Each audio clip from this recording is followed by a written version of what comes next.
निर्मला सीतारमण वित्त मंत्री,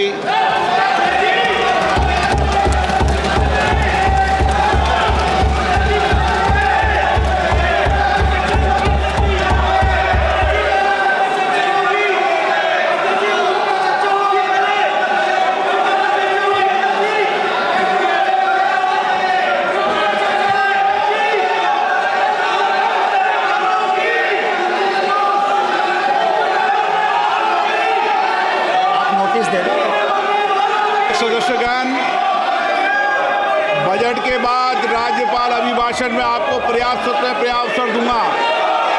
मेरा आपसे निवेदन है, नहीं माननीय अखिलेश जी, आपने संसद की मर्यादा को आप बना के रखे हैं।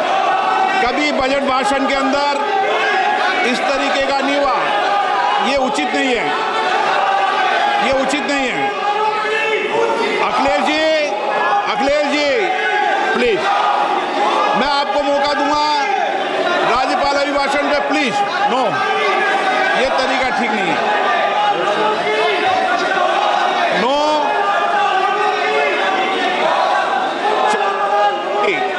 राज्यपाल अभिभाषण पे चर्चा होगी। नो तरीका। Honorable Speaker, I present the budget for 25-26. This budget continues our government's efforts to A. Accelerate growth, B. Secure inclusive development, C. Invigorate private sector investments, D. Uplift household sentiments, and E. Enhance spending power of India's rising middle class. Together, we embark on a journey to unlock our nation's tremendous potential for greater prosperity and global positioning under the leadership of Honorable Prime Minister Shri Narendra Modi. As we complete the first quarter of the 21st century, continuing geopolitical headwinds suggest lower global economic growth over the medium term. However, our aspiration for a Vikasit Bharat inspires us, and the transformative work we have done during our government's first 2 terms guides us to march forward resolutely. Our economy is the fastest growing among all major economies. Our development track record for the past 10 years and structural reforms have drawn global attention. Confidence in India's capability and potential has only grown in this period. We see the next 5 years as a unique opportunity to realize Sabka Vikas, stimulating balanced growth of all regions. The great Telugu poet and playwright Gurujada Apparao had said, "Deshamante matti kadoy, deshamante manushuloy," meaning a country is not just its soil, a country is its people. In line with this, for us, Vikasit Bharat encompasses zero poverty, 100% quality good school education, access to high quality, affordable and comprehensive health care, 100% skilled labor with meaningful employment, 70% women in economic activities, and farmers making our country the food basket of the world. In this budget, the proposed development measures span 10 broad areas focusing on Garib, youth, Annadata and Nari, spurring agricultural growth and productivity, building rural prosperity and resilience, taking everyone together on an inclusive growth path, boosting manufacturing and furthering Make in India, supporting MSMEs, enabling employment-led development, investing in people, economy and innovation, securing energy supplies, promoting exports and nurturing innovation. For this journey of development, our 4 powerful engines are agriculture, MSME, investments and exports. The fuel, our reforms. Our guiding spirit, inclusivity, and the destination, Vikasit Bharat. This budget aims to initiate transformative reforms across 6 domains. During the first 5 years, these will augment our growth potential and global competitiveness. The domains are taxation, power sector, urban development, mining, financial sector, and regulatory reforms. Agriculture as the first engine. Now I move to specific proposals, beginning with agriculture as the first engine.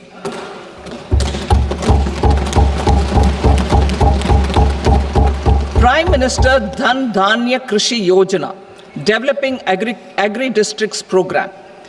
Motivated by the success of the Aspirational District Program, our government will undertake a Prime Minister Dhan Dhanya Krishi Yojana in partnership with states. Through the convergence of existing schemes and specialized measures, the program will cover 100 districts with low productivity, moderate crop intensity, and below average credit parameters. It aims to 1. Enhance agricultural productivity, 2. Adopt crop diversification and sustainable agricultural practices, 3. Augment post-harvest storage at the Panchayat and block level, 4. Improve irrigation facilities, and 5. Facilitate availability of long-term and short-term credit. This program is likely to help 1.7 crore farmers. Building rural prosperity and resilience. A comprehensive multi-sectoral Rural Prosperity and Resilience Program will be launched in partnership with the states. This will address underemployment in agriculture through skilling, investment, technology, and invigorating the rural economy. The goal is to generate ample opportunities in rural areas so that migration is an option but not a necessity. The program will focus on rural women, young farmers, rural youth, marginal and small farmers, and landless families. The details are in Annexure A. Domestic best practices will be incorporated, and appropriate technical and financial assistance will be sought from multilateral development banks. In Phase 1, 100 developing agri-districts will be covered. Atmanirbharta in pulses. Our government is implementing the National Mission for Edible Oilseed for achieving Atmanirbharta in edible oils. Our farmers have the capability to grow enough for our needs and more. 10 years ago, we made concerted efforts and succeeded in achieving near self-sufficiency in pulses. Farmers responded to the need by increasing the cultivated area by 50%, and government arranged for procurement and remunerative prices. Since then, with rising incomes and better affordability, our consumption of pulses has increased significantly. Our government will now launch a 6-year mission for Atmanirbharta in pulses with a special focus on Tur, Urad, and Masoor. Details are in Annexure B. Central agencies such as NAFED and NCCF will be ready to procure these 3 pulses as much as offered during the next 4 years from farmers who register with these agencies and enter into agreements. Comprehensive program for vegetables and fruits. It is encouraging that our people are increasingly becoming aware of their nutritional needs. It is a sign of a society becoming healthier. With rising income levels, the consumption of vegetables, fruits, and Shri Anna is increasing significantly. A comprehensive program to promote production, efficient supplies, processing, and remunerative prices for farmers will be launched in partnership with the states. Appropriate institutional mechanisms for implementation and participation of farmer producer organizations and cooperatives will be set up. Makhana Board in Bihar. For this, there is a special opportunity for the people of Bihar. A Makhana Board will be established in the state to improve production, processing, value addition, and marketing of makhana. The people engaged in these activities will be organized into FPOs. The board will provide hand-holding and training support to makhana farmers and will also work to ensure they receive the benefits of all relevant government schemes. A national mission on high-yielding seeds will be launched, aimed at 1. Strengthening research ecosystem, 2. Targeted development and propagation of seeds with high yield, pest resistance, and climate resilience, and 3. Commercial availability of more than 100 seed varieties released since July 2024. India ranks second largest globally in fish production and aquaculture. Seafood exports are valued at 60,000 crore rupees. To unlock the untapped potential of the marine sector, our government will bring in an enabling framework for sustainable harnessing of fisheries from Indian exclusive economic zone and high seas, with a special focus on the Andaman and Nicobar and Lakshadweep Islands. For the benefit of lakhs of cotton growing farmers, I am pleased to announce a mission for cotton productivity. This 5-year mission will facilitate significant improvements in productivity and sustainability of cotton farming and promote extra long staple cotton varieties. The best of science and technology support will be provided to farmers. Aligned with our integrated 5F vision for the textile sector, this will help in increasing incomes of the farmers and ensure a steady supply of quality cotton for rejuvenating India's traditional textile sector. Kisan credit cards facilitate short-term loans for 7.7 crore farmers, fishermen, and dairy farmers. The loan limit under modified interest subvention scheme will be enhanced from 3 lakh rupees to 5 lakh rupees for loans taken through the KCC. For Atmanirbharta in urea production, our government had reopened 3 dormant urea plants in the eastern region. To further augment urea supply, a plant with annual capacity of 12.7 lakh metric tons will be set up at Namrup in Assam.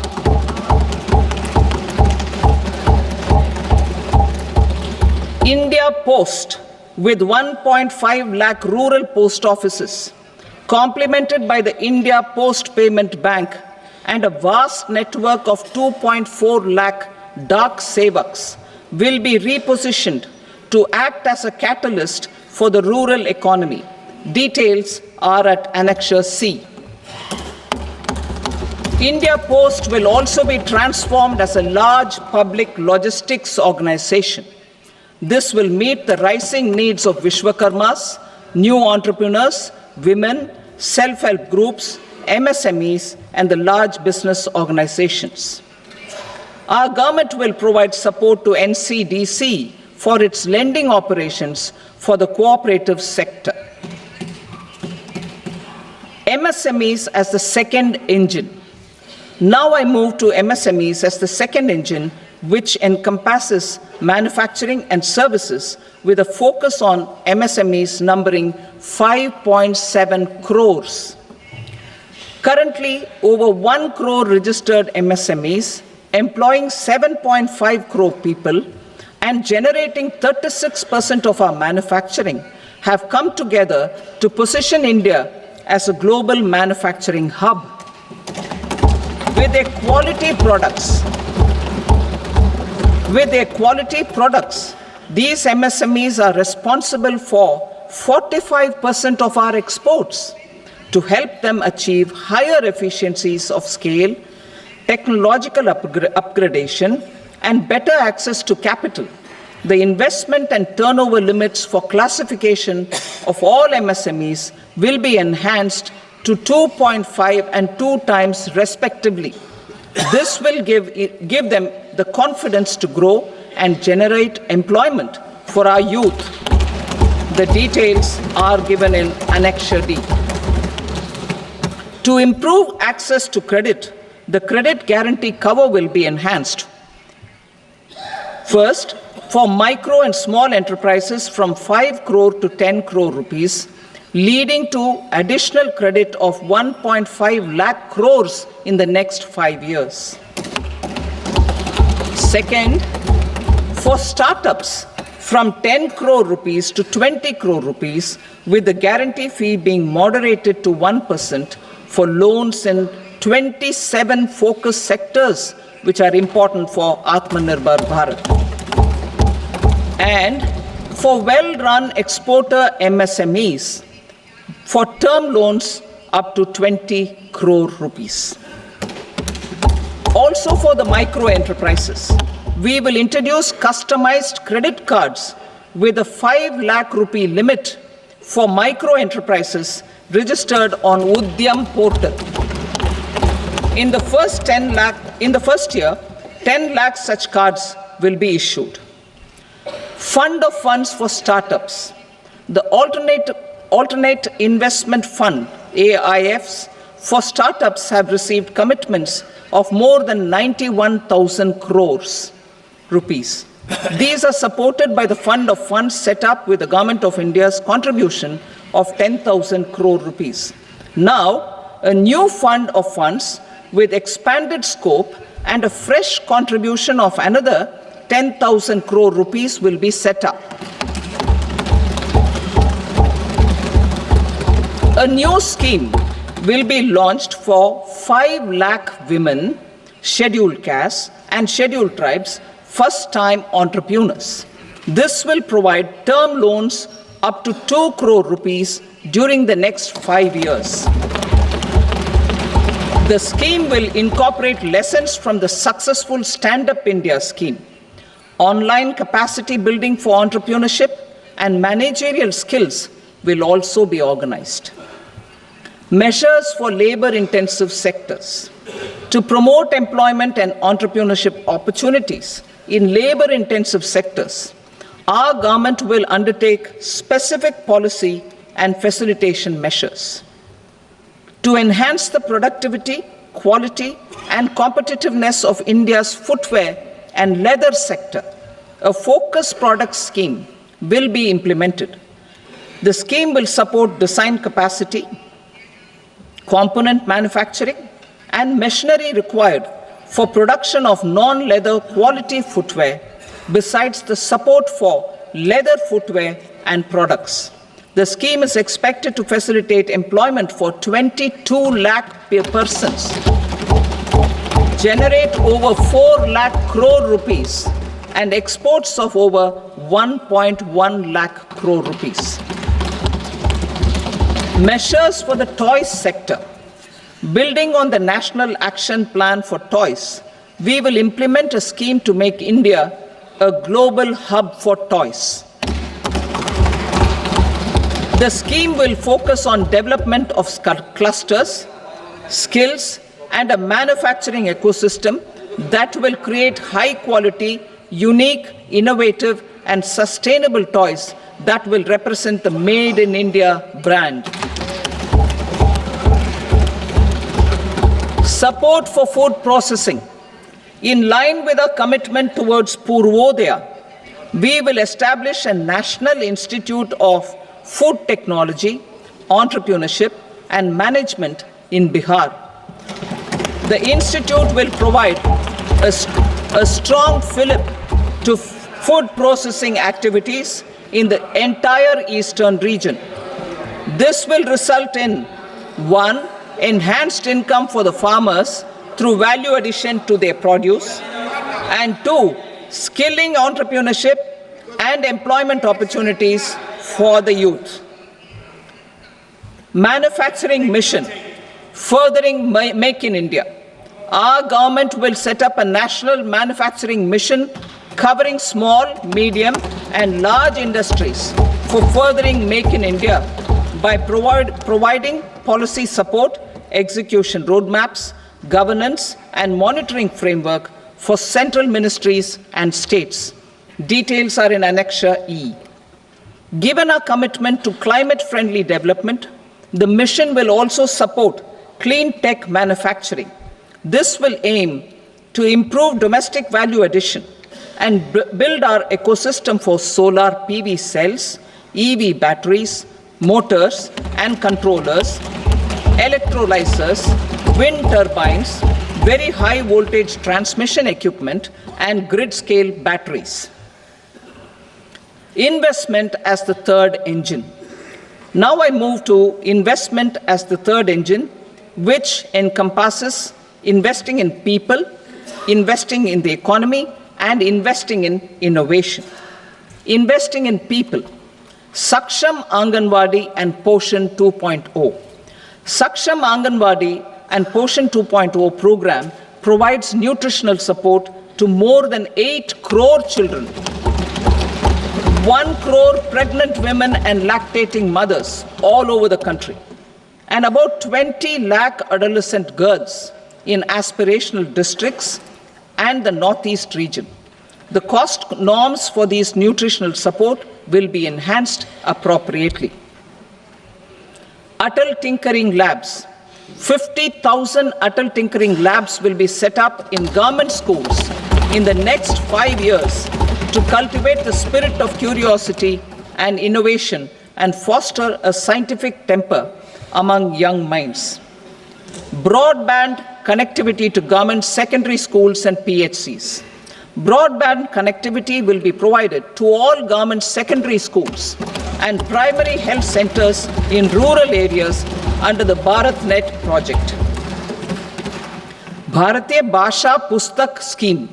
We propose to implement a Bharatiya Bhasha Pustak scheme to provide digital form Indian language books for schools and for higher education. This aims to help students understand their subjects better and in their language. National Centers of Excellence for Skilling. Building on the initiative announced in the July 24 budget, 5 national centers of excellence for skilling will be set up with global expertise and partnerships to equip our youth with the skills required for Make for India, Make for the World manufacturing. The partnership will cover curriculum design, training of trainers, and a skills certification framework and periodic reviews. Expansion of capacity in IITs. Total number of students in 23 IITs has increased 100% from 65,000 to 1.35 lakh in the past 10 years.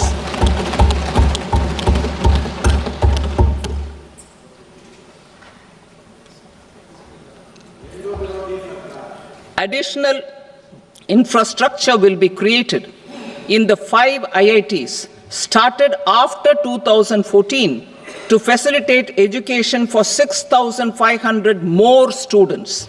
Hostel and other infrastructure capacity at IIT Patna will also be expanded.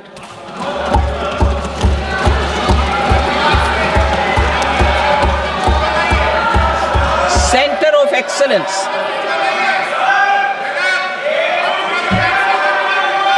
Center of Excellence in AI for Education. I had announced 3 centers of excellence in artificial intelligence for agriculture, health, and sustainable cities in 2023. Now a center of excellence in artificial intelligence for education will be set up with a total outlay of 500 crores. Expansion of medical education. Our government has added almost 1.1 lakh undergraduate and postgraduate medical education seats in 10 years, an increase of 130%. In the next year, 10,000 additional seats will be added in medical colleges and hospitals towards the goal of adding 75,000 seats in the next 5 years. Daycare cancer centers in all district hospitals. Our government will facilitate setting up of daycare cancer centers in all district hospitals in the next 3 years. 200 centers will be established in 25-26 itself. Strengthening urban livelihoods. Our government has been giving priority to assisting urban poor and vulnerable groups.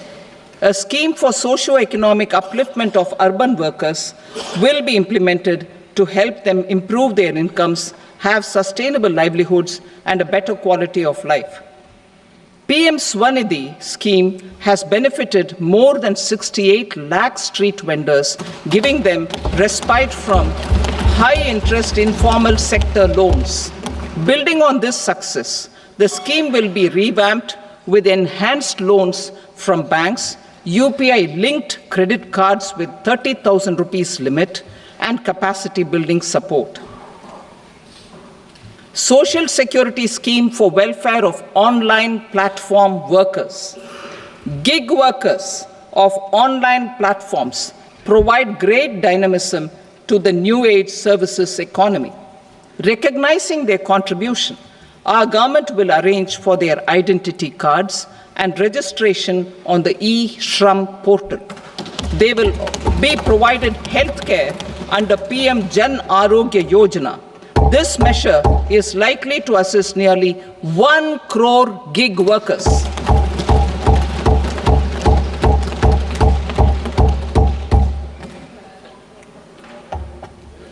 Investing in the economy. Public-private partnership in infrastructure. Each infrastructure-related ministry will come up with a 3-year pipeline of projects that can be implemented in PPP mode. States will also be encouraged to do so and can seek support from the India Infrastructure Project Development Fund, which is a scheme to prepare PPP proposals. Support to states for infrastructure.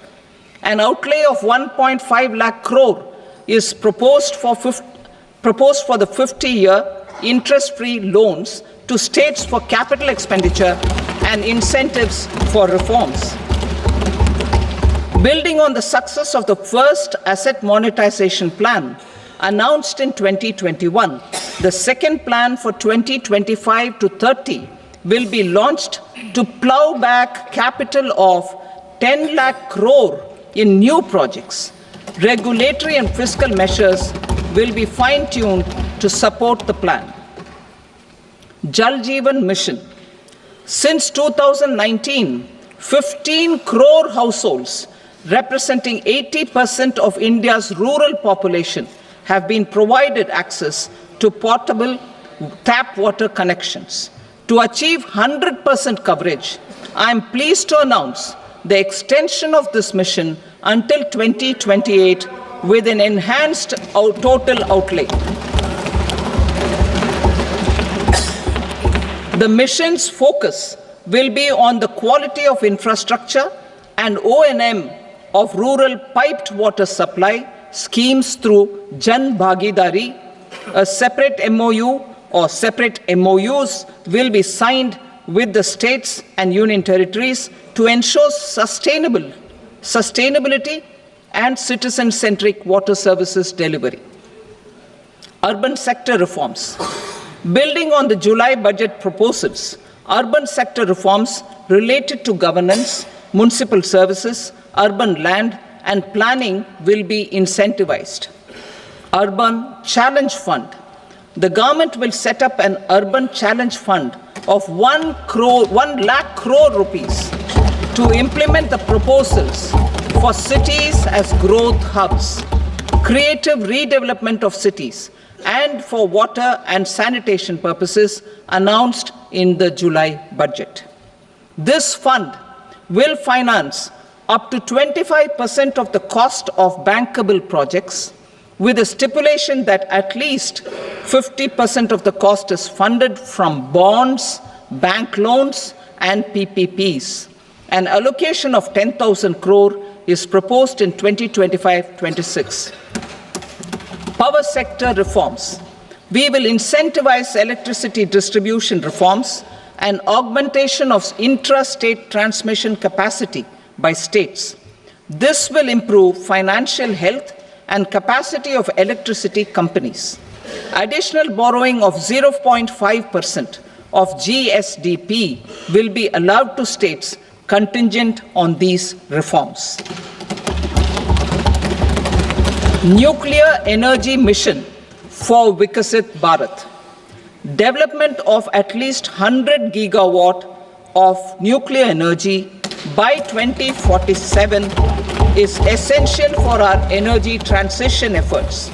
For an active partnership with the private sector towards this goal, amendments to the Atomic Energy Act and the Civil Liability for Nuclear Damage Act will be taken up.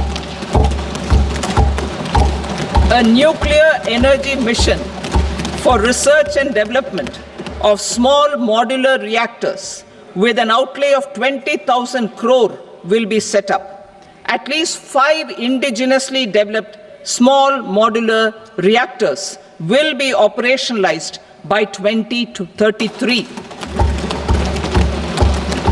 Shipbuilding.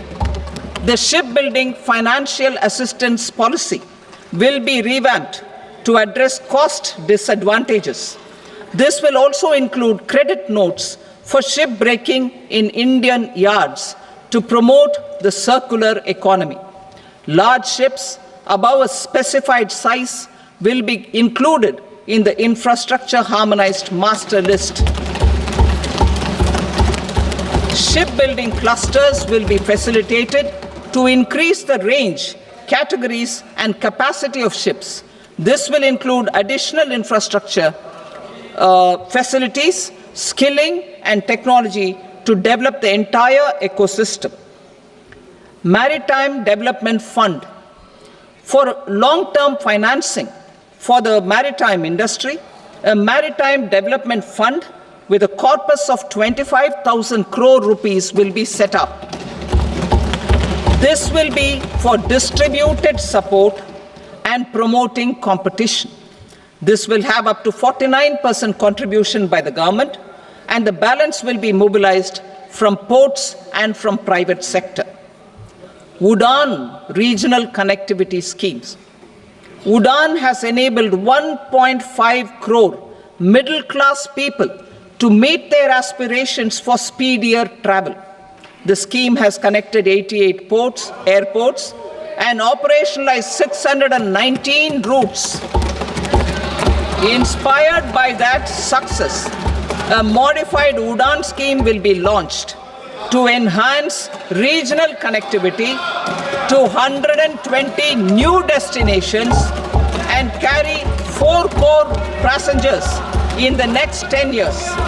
4 crore additional passengers in the next 10 years. The scheme will also support helipads and smaller airports in hilly, aspirational, and northeast regional districts. Greenfield airports will be facilitated in Bihar to meet the future needs of the state. These will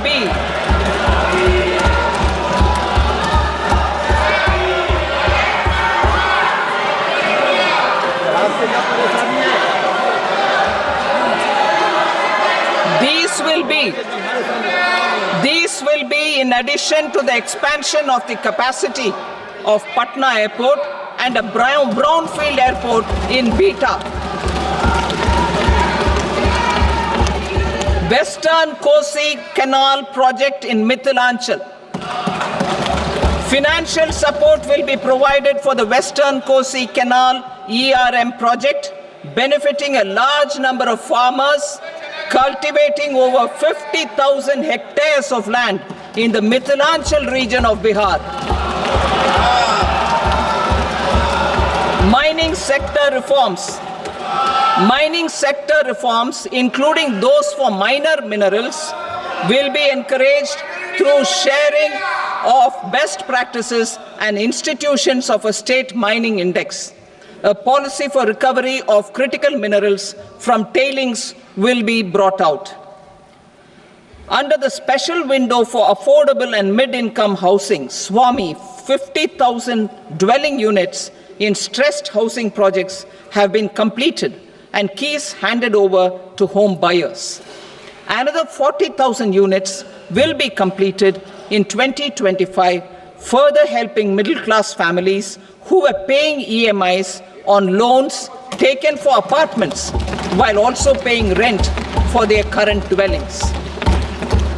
Building on this success, SWAMI Fund 2 will be established as a blended finance facility with contribution from the government, banks and private investors. This fund of 15,000 crore rupees will aim for expeditious completion of another 1 lakh units. PM Gati Shakti data for private sector. For furthering PPPs and assisting the private sector in project planning, access to relevant data and maps from the PM Gati Shakti portal will be provided. Tourism for employment-led growth. Top 50 tourist destination sites in the country will be developed in partnership with states through a challenge mode. Land for building key infrastructure will have to be provided by the states. Hotels in these destinations will be included in the infrastructure harmonized list.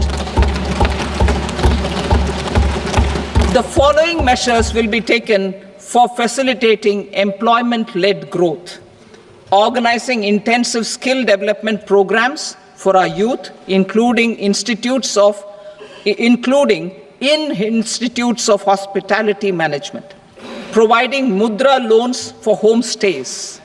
Improving ease of travel and connectivity to tourist destinations.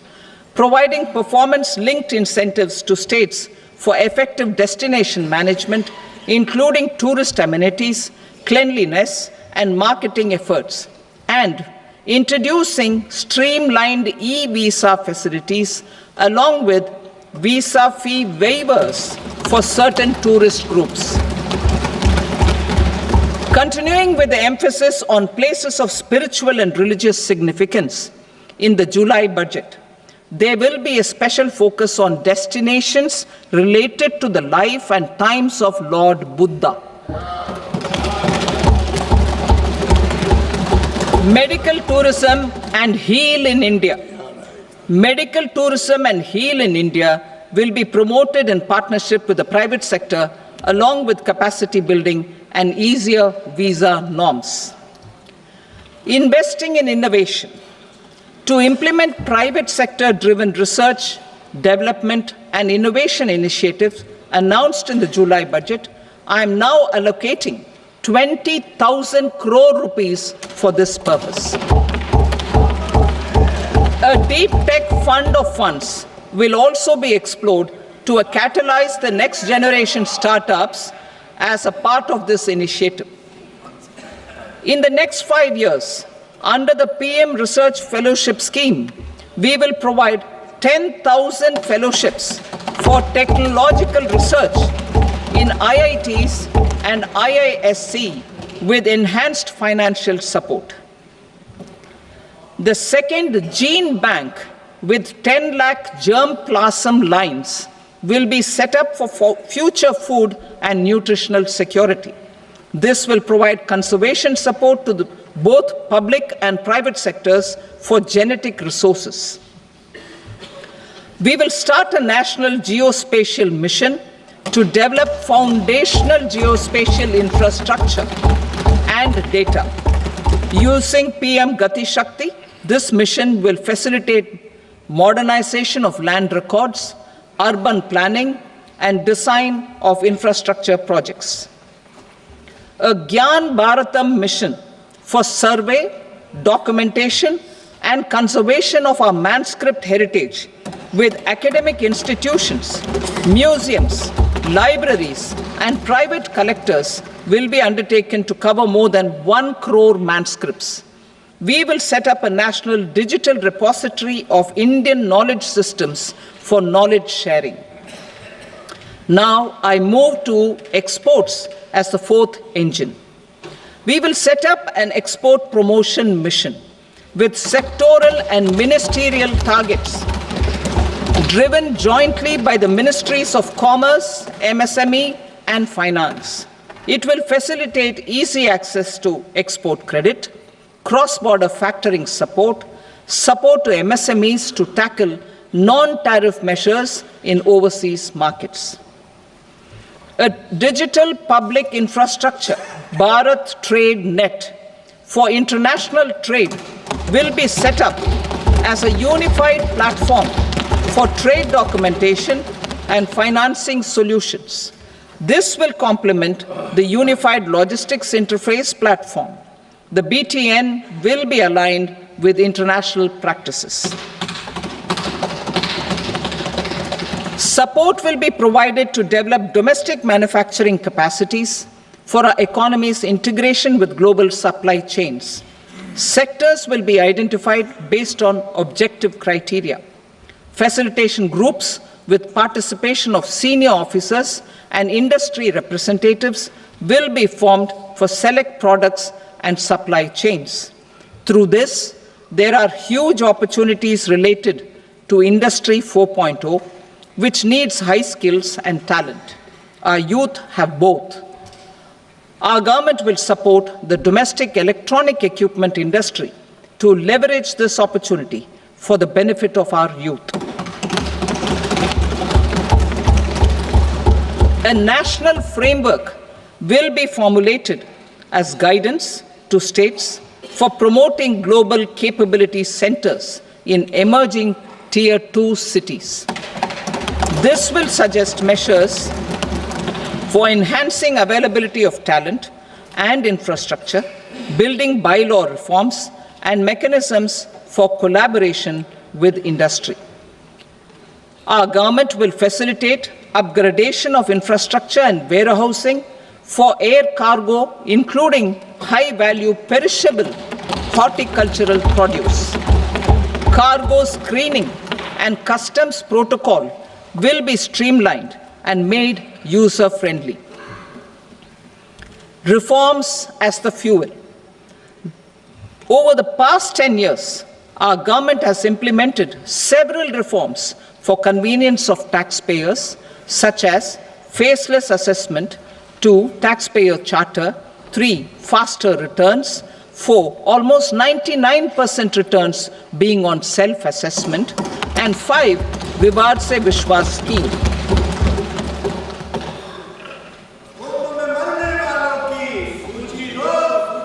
Continuing these efforts, I reaffirm the commitment of the Tax Department to trust first, scrutinize later. I also propose to introduce the new income tax bill next week. I will detail the indirect tax reforms and changes in direct taxes in Part B. Financial sector reforms. The FDI limit for the insurance sector will be raised from 74 to 100%. This enhanced limit will be available for those companies which invest the entire premium in India. The current guardrails and conditionalities associated with foreign investment will be reviewed and simplified. The services of India Post Payment Bank will be deepened and expanded in rural areas. NABFID will set up a partial credit enhancement facility for corporate bonds for infrastructure. Public sector banks will develop Grameen Credit Score framework to serve the credit needs of SHG members and people in rural areas. A forum for regulatory coordination and development of pension products will be set up. To implement the earlier announcement on simplifying the KYC processes, the revamped Central KYC Registry will be rolled out in 2025. We will also implement a streamlined system for periodic updating. Requirements and procedures for speedy approval of company mergers will be rationalized. The scope for fast-track mergers will also be widened and the process made simpler. As proposed in the interim budget, we signed bilateral investment treaties with 2 countries in 2024 to encourage sustained foreign investment, and in the spirit of First Develop India, the current model BIT will be revamped and made more investor-friendly. In the last 10 years, in several aspects, including financial and non-financial, our government has demonstrated a steadfast commitment to ease of doing business. We are determined to ensure that our regulations must keep up with technological innovations and global policy developments. A light-touch regulatory framework based on principles and trust will unleash productivity and employment. Through this framework, we will update regulations that were made under old laws. To develop this modern, flexible, people-friendly, and trust-based regulatory framework appropriate for the 21st century, I propose 4 specific measures. A high-level committee for regulatory reforms will be set up for a review of all non-financial sector regulations, certifications, licenses, and permissions. The committee will be expected to make recommendations within a year. The objective is to strengthen trust-based economic governance and take transformational measures to enhance ease of doing business, especially in matters of inspection and compliances. States will be encouraged to join in this endeavor. An investment friendliness index of states will be launched in 2025 to further the spirit of competitive, cooperative federalism. Under the Financial Stability and Development Council, a mechanism will be set up to evaluate impact of the current financial regulations and subsidiary instructions. It will also formulate a framework to enhance their responsiveness and development of the financial sector. In the Jan Vishwas Act 2023, more than 180 legal provisions were decriminalized. Our government will now bring up the Jan Vishwas Bill 2.0 to decriminalize more than 100 provisions in various laws. I now move to fiscal policy. In the July budget, I had committed to staying the course for fiscal consolidation. Our endeavor will be to keep the fiscal deficit each year such that central government debt remains on a declining path as a percentage of the GDP. The roadmap for the next 6 years has been detailed in the FRBM statement. Revised estimates for 2024-25. The revised estimate of the total receipts other than borrowings is 31.47 lakh crore rupees, of which the net tax receipts are 25.57 lakh crore rupees. The revised estimate of the total expenditure is 47.16 lakh crore rupees, of which the capital expenditure is about 10.18 lakh crore rupees. The revised estimate of the fiscal deficit is 4.8% of the GDP. Budget estimates for 25-26. Coming to 25-26, the total receipts other than borrowings and total expenditure are estimated at 34.96 lakh crore rupees and 50.65 lakh crore rupees respectively. The net tax receipts are estimated at 20 8.37 lakh crore rupees. The fiscal deficit is estimated to be 4.4% of GDP. To finance the fiscal deficit, the net market borrowings from dated securities are estimated at 11.54 lakh crore. The balance financing is expected to come from small savings and other sources. The gross market borrowings are estimated at 14.82 lakh crore rupees. I will now move to Part B. Indirect taxes. My proposals relating to customs aim to rationalize tariff structure and address duty inversion. These will also support domestic manufacturing and value addition, promote exports, facilitate trade, and provide relief to common people. Rationalization of customs tariff structure for industrial goods. As a part of comprehensive review of customs rate structure announced in July 2024 budget, I propose to 1. Remove 7 tariff rates. This is over and above the 7 tariff rates removed in 23-24 budget. After this, there will be only 8 remaining tariff rates, including 0 rate. 2. Apply appropriate cess to broadly maintain effective duty incidence, except on a few items where such incidence will reduce marginally. 3. Levy not more than 1 cess or surcharge. Therefore, I propose to exempt social welfare surcharge on 82 tariff lines that are subject to a cess. I shall now take up sector-specific proposals. To provide relief to patients, particularly those suffering from cancer, rare diseases, and other severe chronic diseases, I propose to add 36 life-saving drugs and medicines to the list of medicines fully exempted from basic custom duty.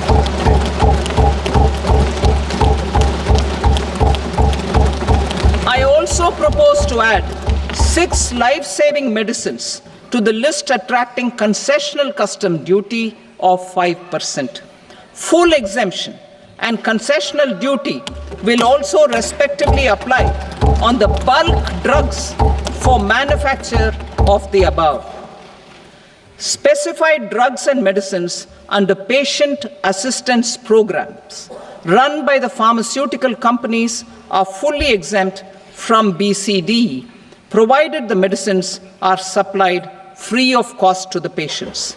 I propose to add 37 more medicines along with 13 new patient assistance programs. Support to domestic manufacturing and value addition. Critical minerals. In the July 2024 budget, I had fully exempted BCD on 25 critical minerals that are not domestically available. I had also reduced BCD of 2 other such minerals to provide a major fillip to their processing, especially by MSMEs.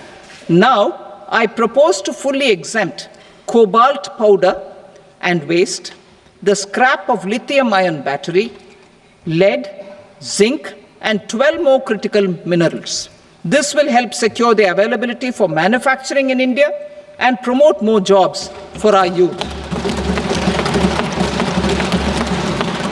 To promote domestic production of technical textile products such as agro-textiles, medical textiles, and geotextiles at competitive prices, I propose to add 2 more types of shuttle-less looms to the list of fully exempted textile machinery. I also propose to revise the BCD rate on knitted fabrics covered by 9 tariff lines from 10 or 20 to 20% or 115 rupees per kg, whichever is higher. Electronic goods. In line with our Make in India policy and to rectify inverted duty structure, I propose to increase the BCD on interactive flat panel display from 10% to 20% and reduce the BCD to 5% on open cell and other components. In 23-24 budget, for the manufacture of open cells of LCD, LED TVs, I had reduced the BCD on parts of open cells from 5% to 2.5%. To further boost the manufacture of such open cells, the BCD on these parts will now stand exempted. Lithium-ion battery. To the list of exempted capital goods, I propose to add 35 additional capital goods for EV battery manufacturing and 28 additional capital goods for mobile phone battery manufacturing. This will boost domestic manufacture of lithium-ion batteries, both for mobile phones and for electric vehicles. Shipping sector. Considering that shipbuilding has a long gestation period, I propose to continue the exemption of BCD on raw materials, components, consumables, or parts for the manufacture of ships for another 10 years.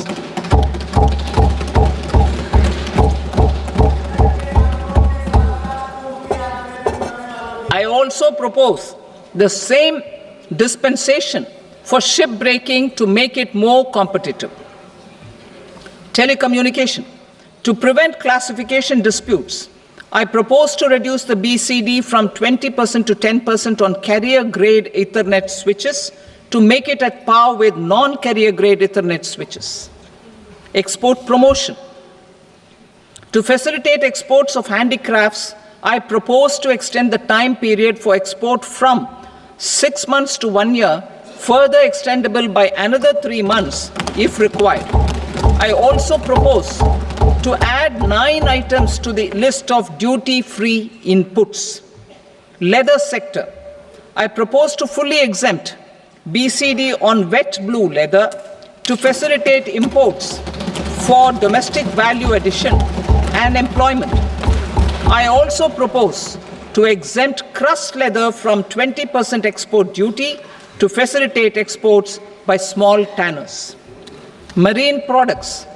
To enhance India's competitiveness in the global seafood market, I propose to reduce BCD from 30% to 5% on frozen fish paste, surimi, for manufacture and export of its analog products. I also propose to reduce BCD from 15% to 5% on fish hydrolysates for manufacture of fish and shrimp feed. In July 2024 budget, to promote development of domestic MROs for aircraft and ships, I had extended the time limit for export of foreign origin goods that were imported for repairs from 6 months to 1 year and further extendable by 1 year.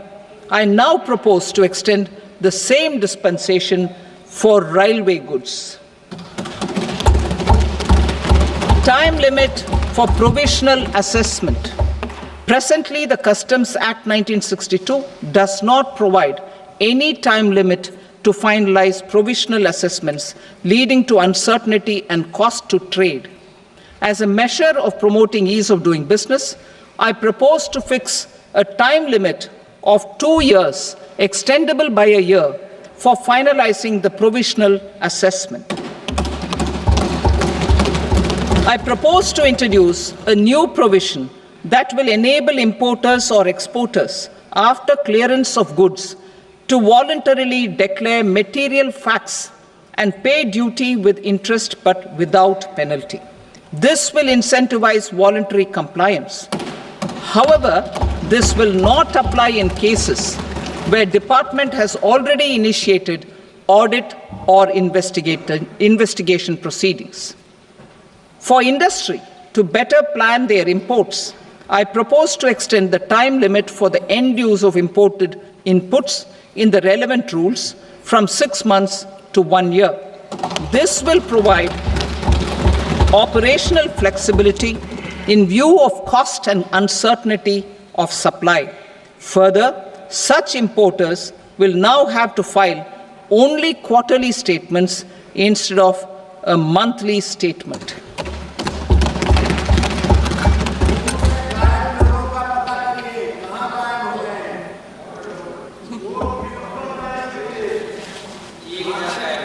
I now come to my direct tax proposals. In Part A, I have briefly underlined taxation reforms as one of key reforms to realize our vision of Vikasit Bharat. In respect of criminal law, our government had earlier ushered in Bharatiya Nyaya Sanhita, replacing Bharatiya Danda Sanhita.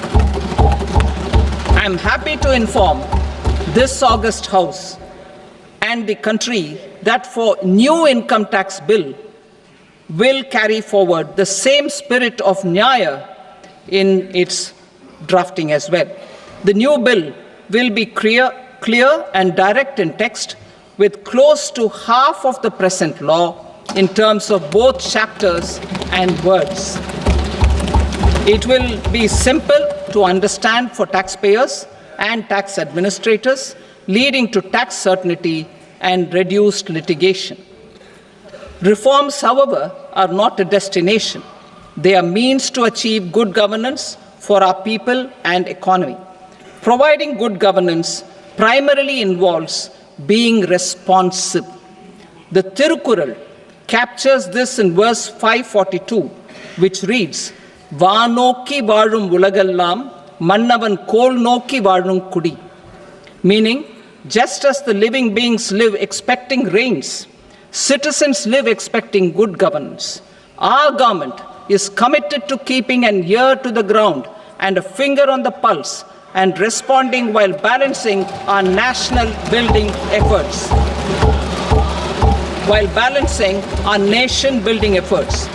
The following measures will detail just how our government will, under the guidance of PM Modi, has taken steps to understand and address. I repeat that sentence, sir. The following measures will detail just how our government, under the guidance of PM Modi, has taken steps to understand and address the needs voiced by our citizens. My tax proposals are guided by this spirit. The objectives of my proposals are as follows. Personal income tax reforms with special focus on middle class. Rationalization of TDS and TCS for easing difficulties. Encouraging voluntary compliance. Reducing compliance burden. Ease of doing business. Employment and investment. I will come to my proposal on personal income tax towards the end. TDS and TCS, rationalization for easing difficulties. I propose to rationalize tax deduction at source, TDS, by reducing the number of rates and thresholds above which TDS is deducted. Further, threshold amounts for tax deduction will be increased for better clarity and uniformity. The limit for tax deduction on interest for senior citizens is being doubled from the present 50,000 rupees to 1 lakh rupees. Similarly, the annual limit of 2.40 lakh rupees for TDS on rent is being increased to 6 lakh rupees. This will reduce the number of transactions liable to TDS, thus benefiting small taxpayers receiving small payments.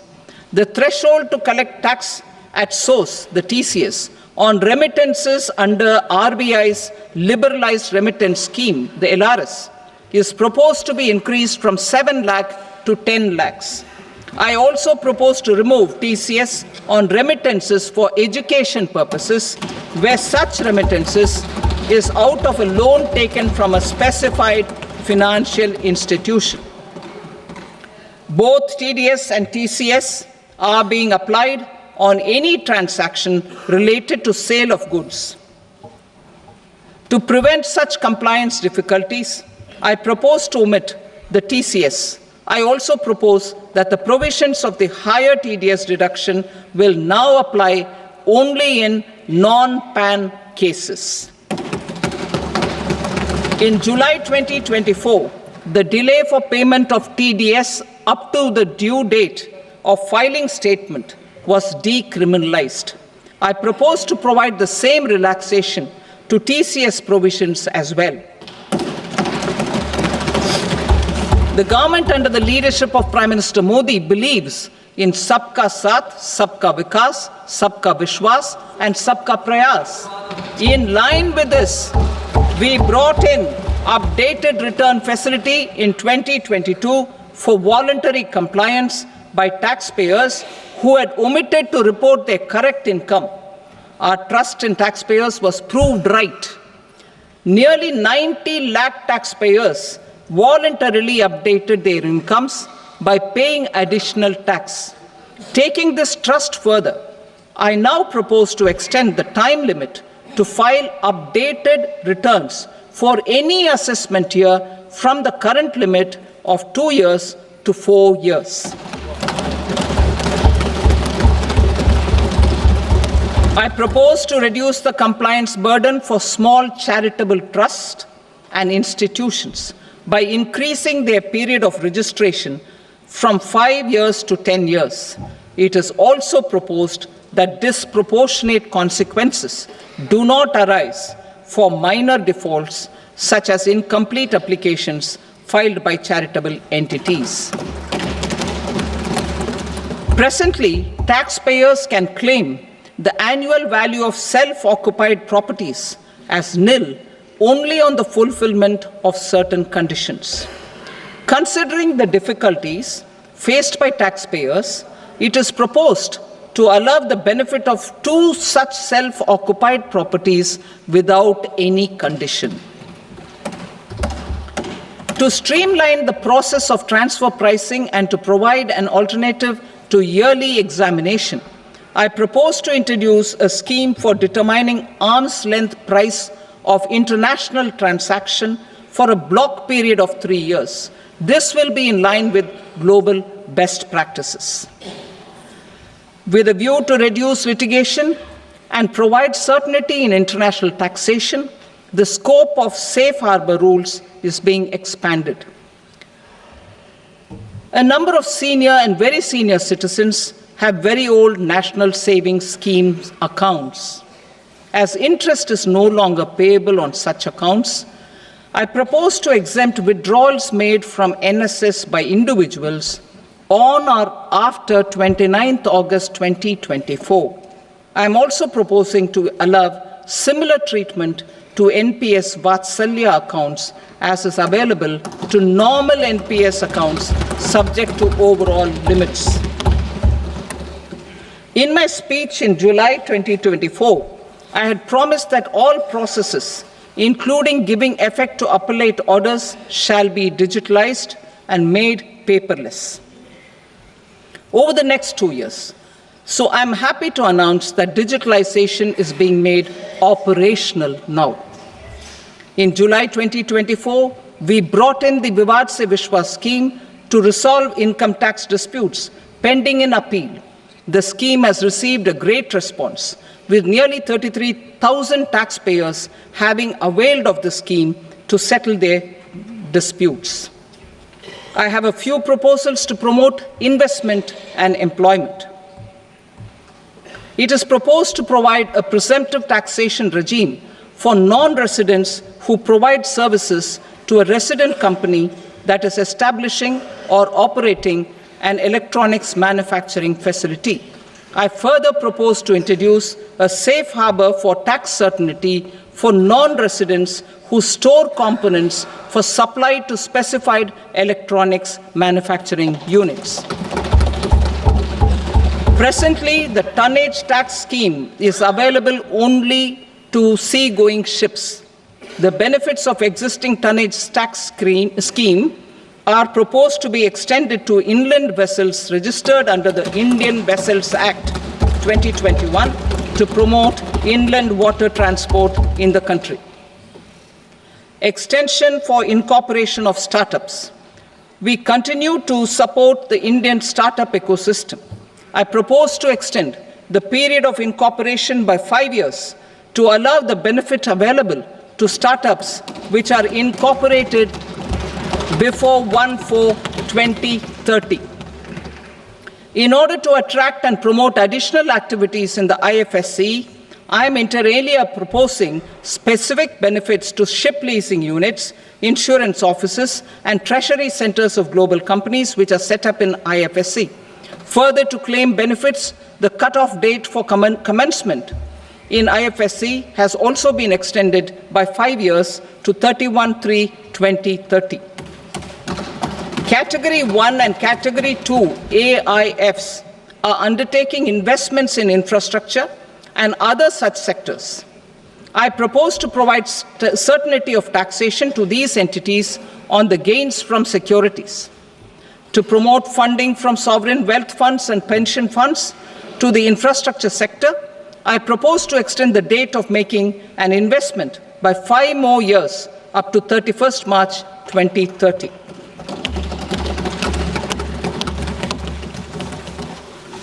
Personal income tax reforms with special focus on middle class. Democracy, demography, and demand are the key support pillars in our journey towards Vikasit Bharat. The middle class provides strength for India's growth.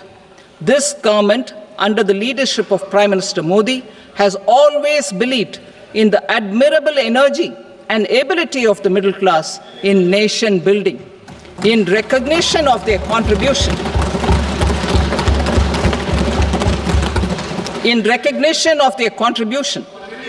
we have periodically reduced their tax burden. Right after 2014, the nil tax slab was raised to 2.5 lakhs of rupees, which was further raised to 5 lakh rupees in 2019 and to 7 lakh rupees in 2023. This is reflective of our government's trust on the middle class taxpayers. I am now happy to announce that there will be no income tax payable up to income of 12 lakh rupees.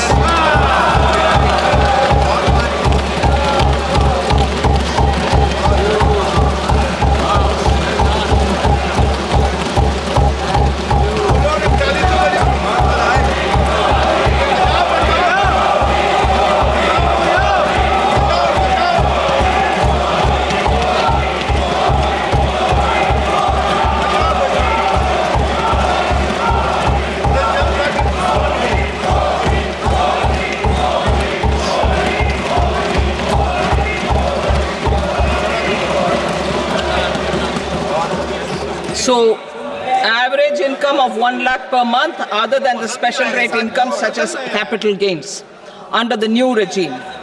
This limit will be 12.75 lakh for salaried taxpayers due to the standard deduction of 75,000. Slabs and rates are being changed across the board to benefit all taxpayers. The new structure will substantially reduce the taxes of the middle class and leave more money in their hands, boosting household consumption, savings, and investment. In the new tax regime, I propose to revise tax rate structures as follows: 0 to 4 lakh rupees nil, 4.8 lakh rupees to 4 to 8 lakh rupees 5%, 8 to 12 lakh rupees 10%, 12 to 16 lakh rupees 15%, 16 to 20 lakh rupees 20%, 20 to 24 lakh rupees 25%, and above 24 lakh rupees 30%. To taxpayers up to 12 lakh of normal income, other than special rate income such as capital gains. I read that again. To taxpayers up to 12 lakh of income, other than special rate income such as capital gains, tax rebate is being provided in addition to the benefit due to slab rate reduction in such a manner that there is no tax payable by them. The total tax benefit of slab rate changes and rebate at different income levels can be illustrated with a few examples. A taxpayer in the new regime with an income of 12 lakh rupees will get a benefit of 80,000 rupees in tax, which is 100% of tax payable as per the existing rates. A person having income A person having income of 18 lakh rupees will get a benefit of 70,000 rupees in tax. That is 30% of tax payable as per existing rates. A person with an income of 25 lakh gets a benefit of 1,10,000 rupees, that is 25% of his tax payable as per existing rates. Details of my tax proposals are given in the annexure. As a result of these proposals, Honorable Speaker, sir, revenue of about 1 lakh crore in direct taxes and 2,600 crores in indirect taxes will be foregone. Mr. Speaker, sir, with this, I commend the budget to this august House.